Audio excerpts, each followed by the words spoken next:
प्यारे बच्चों, आज हम क्लास 12 का केमिस्ट्री पढ़ाएंगे। चैप्टर है हमारा वैद्युत रसायन। वैद्युत रसायन, इसमें हम क्या पढ़ेंगे? इसको पढ़ने से पहले हम जानेंगे कि केमिस्ट्री हमारा जो है 3 पार्ट में बांटा गया है। फिजिकल केमिस्ट्री, इनऑर्गेनिक केमिस्ट्री और ऑर्गेनिक केमिस्ट्री। यह वैद्युत रसायन जो है फिजिकल केमिस्ट्री का भाग है, यानी भौतिक रसायन का भाग है। यह भौतिक रसायन के अंतर्गत हम वैद्युत रसायन पढ़ेंगे। इसके अंतर्गत हम पढ़ते हैं कि वैद्युत ऊर्जा और रासायनिक ऊर्जा में क्या संबंध है, ये हम समझेंगे। विद्युत ऊर्जा की सहायता से रासायनिक अभिक्रिया कराई जाती है, तो किस तरह से कराई जाती है इसको हम समझेंगे इस चैप्टर में। रासायनिक अभिक्रिया करा करके वैद्युत ऊर्जा किस प्रकार प्राप्त की जाती है, इसकी भी जानकारी हम इस चैप्टर में करेंगे। तो हम 10वीं क्लास में जब हम पढ़े होंगे रासायनिक अभिक्रिया और समीकरण, और उसमें हम पढ़े होंगे कि रासायनिक अभिक्रिया कितने प्रकार का होता है, तो उसमें हम एक वैद्युत अपघटन अभिक्रिया पढ़े होंगे। तो वह वैद्युत अपघटन अभिक्रिया क्या है, यानी वैद्युत अपघटन क्रिया किसे कहते हैं और यह किस तरह से कराई जाती है, इस सब की जानकारी हम इस चैप्टर में करेंगे। तो बच्चों, सबसे पहले हमको जानना है कि रासायनिक दृष्टिकोण से यौगिक को कितने भागों में बांटा गया है। ठीक है, आइए हम समझते हैं।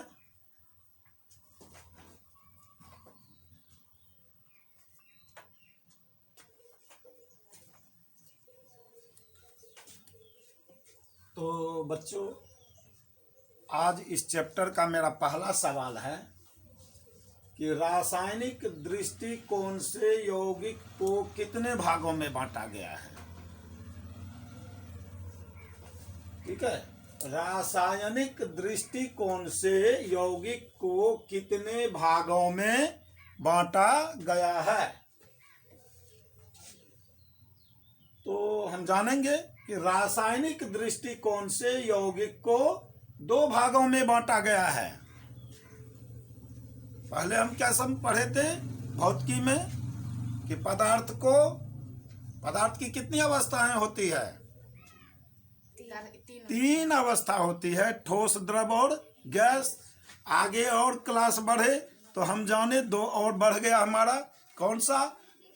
बॉस आइंस्टीन कंडेंसेट और प्लाज्मा अवस्था, यानी 5 अवस्था पदार्थ का हो गया। तो उसी तरह से हम रसायन विज्ञान में यौगिक को 2 भागों में बांटे हैं। पहला है वैद्युत अपघट्य, जिसको अंग्रेजी में इलेक्ट्रोलाइट्स कहते हैं, ELECTROLYTES, इलेक्ट्रोलाइट्स, यानी वैद्युत अपघट्य। दूसरा है हमारा वैद्युत अनअपघट्य, यानी non electrolytes, NONELECTROLYTES, non electrolytes. तो कितने भागों में बांटा? 2 भागों में, वैद्युत अपघट्य और वैद्युत अनअपघट्य।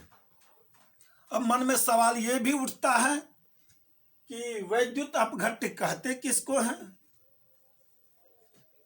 तो हम सबसे पहला ही इस चैप्टर के बारे में बताए थे कि इस चैप्टर में हमको क्या पढ़ना है, विद्युत अभिक्रिया द्वारा विद्युत ऊर्जा कैसे प्राप्त करेंगे रासायनिक अभिक्रिया के द्वारा, और रासायनिक अभिक्रिया के द्वारा विद्युत ऊर्जा कैसे प्राप्त करेंगे और विद्युत ऊर्जा के द्वारा रासायनिक अभिक्रिया कैसे करवाएंगे, यह हमें इस चैप्टर में पढ़ना है।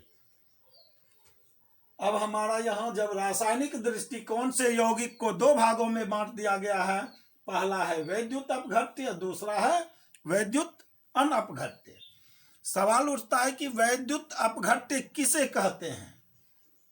तो वह यौगिक जो द्रवित अवस्था में या जिसका जलीय विलयन विद्युत का सुचालक होता है, वह वैद्युत अपघट्य कहलाता है।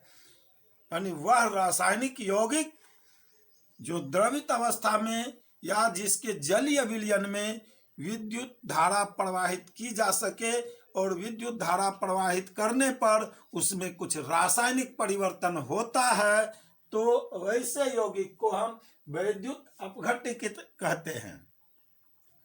ठीक है, वैद्युत अपघट्य किसे कहते हैं? वह यौगिक जो द्रवित अवस्था में या जिसका जलीय विलयन विद्युत का सुचालक होता है, वैद्युत अपघट्य कहलाता है।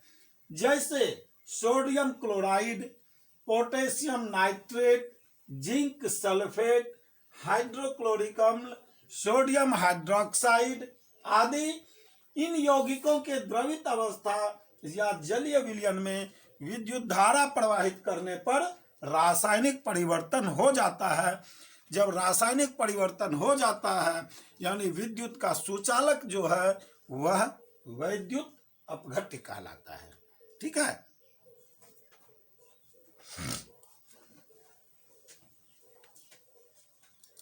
लाईट सब जल्दी है चलिए तब आप बंद कर तसी भेजी छी की ये फ्लैश का है दिखाने पड़ता है तो जरा बंद करके शुरू कर दे।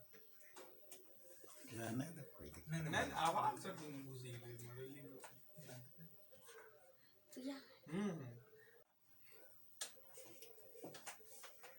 अब हमारा अगला क्वेश्चन है कि वैद्युत अनअपघट्य किसे कहते हैं? वैद्युत अनअपघट्य, वैद्युत अपघट्य हम समझ गए किसे कहते हैं? जिसके जलीय विलयन या द्रवित अवस्था में विद्युत धारा प्रवाहित करने पर उस यौगिक में कुछ रासायनिक परिवर्तन होता है, तो वैसे यौगिक को हम विद्युत अपघट्य कहते हैं। तो वैद्युत अपघट्य जो है ठीक इसका विपरीत कर देंगे। वैसा यौगिक जिसके जलीय विलयन या द्रवित अवस्था में विद्युत धारा प्रवाहित करने पर उसमें कोई रासायनिक परिवर्तन नहीं होता है, या वे यौगिक जो द्रवित अवस्था या जलीय विलयन की अवस्था में विद्युत का सुचालक नहीं होता है, वो उसे हम वैद्युत अपघट्य कहते हैं। नॉन इलेक्ट्रोलाइट्स, नॉन इलेक्ट्रोलाइट्स किसे कहते हैं? वे यौगिक जो द्रवित अवस्था या जलीय विलयन की अवस्था में विद्युत का सुचालक नहीं होता है, उसे वैद्युत अनअपघट्य कहते हैं।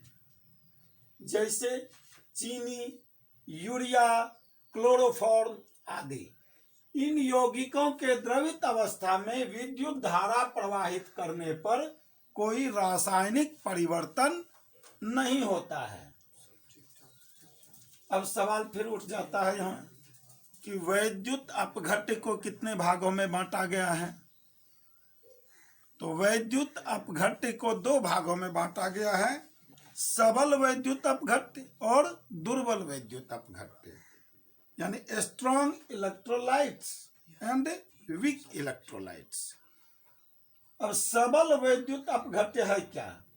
वह वैद्युत अपघट्य जिसका जलीय विलयन पूर्णतः आयनित हो जाता है, यानी 100% आयनित हो जाता है, तो वैसे वैद्युत अपघट्य को हम सबल वैद्युत अपघट्य कहते हैं।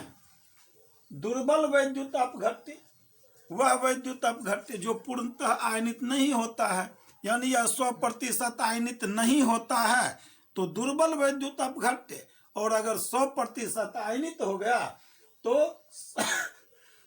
सबल वैद्युत अपघट्य।